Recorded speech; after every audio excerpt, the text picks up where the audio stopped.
My name is Ed Griffin, and I've been asked to talk about this thing, inflation, the hidden tax.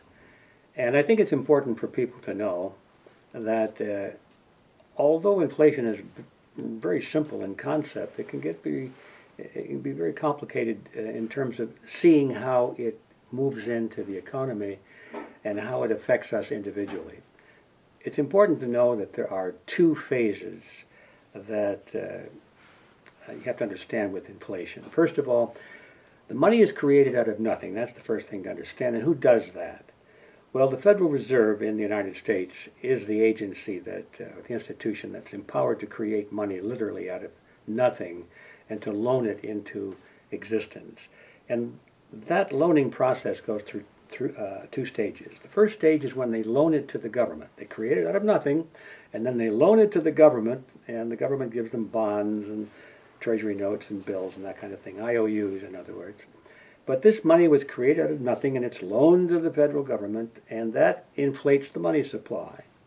And the government uses that money, of course, to pay off its employees and to fund its projects, to run the wars around the world. It funds welfare projects. It pays off its cronies who've supported various people in the election process. A lot of places for government money to go, as we all know. But that really is just the tip of the iceberg, even though that does inflate the money supply, and we'll talk about that in a minute, how that affects inflation. But that is the first round. After it goes to those people who are, I would call them the politically favored class, they're the first ones to get this new money, and when they go and spend it, it has full purchasing power. The same purchasing power, at least, that it had the day before the money was created. But by the time they spend it, and it goes out into the second phase of the economy, now other things begin to happen. Once the politically favored group spends the money that was created just for the government, then it winds up in the pockets of individuals, of course, and then they take that money and they take it to their local banks. And they deposit it into the local banking system. And that's where the action really begins.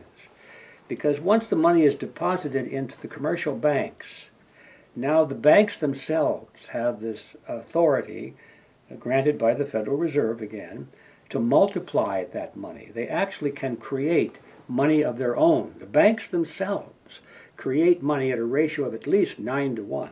For every $1 of that money that was created out of nothing in the beginning, that was put into deposit into the commercial banks, now the banks can multiply that and create an additional 9, and even more when you get to looking at the books the way they're run today. But let's just say 9 to 1. So for every $1 billion that's created out of nothing for the government, an extra 9 billion can be created out of nothing by the local banks, and they loan that money into existence. They loan it to you and to me, the private sector. They loan it to institutions. They loan it to corporations and so forth. And that is a huge expansion of the money supply. Well, by the time that gets out there, and who gets that money? Well, the borrowers, of course. The people who borrow money are the benefactors of this second stage of inflation, because when they get the money, even though it has already lost a certain amount of purchasing power because the politically favored group got there first, now the borrowers are the next in line, and they do pretty good.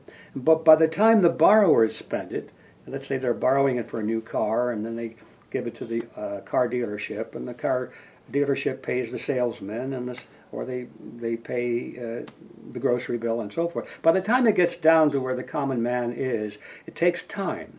And now with all this new money flooding around the economy, all of a sudden people sense that, hey, there's more money than there used to be, and money equates demand. The more money you have, the more you're able to demand things.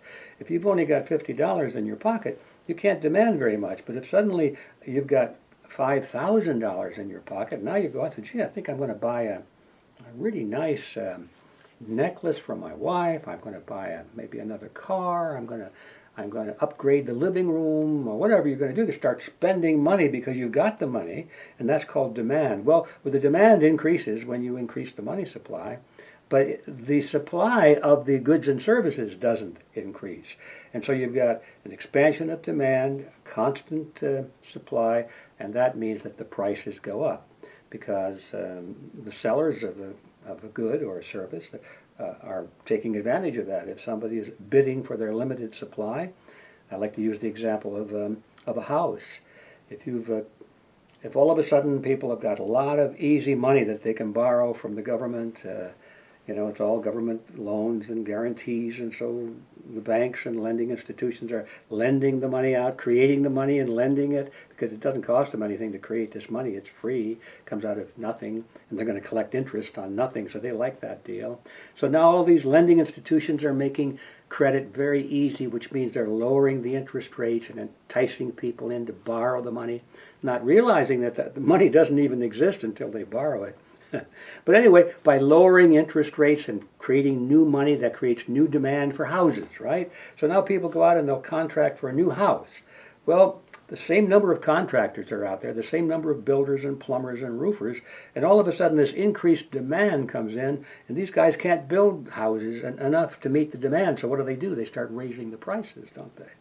If they've got a contract to build a house for, let's say, $150,000, and then another guy comes along and he's got some of this fresh money. He says, I'll give you $200,000. Well, they'll put the $150,000 contract aside, maybe even take a penalty on it, so they can take over the contract for $200,000.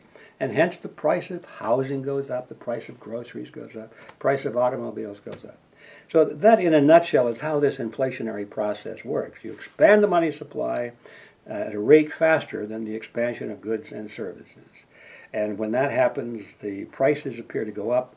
But in reality, what's happening is that the value of the dollar is going down because there's so many dollars out there, more than there used to be.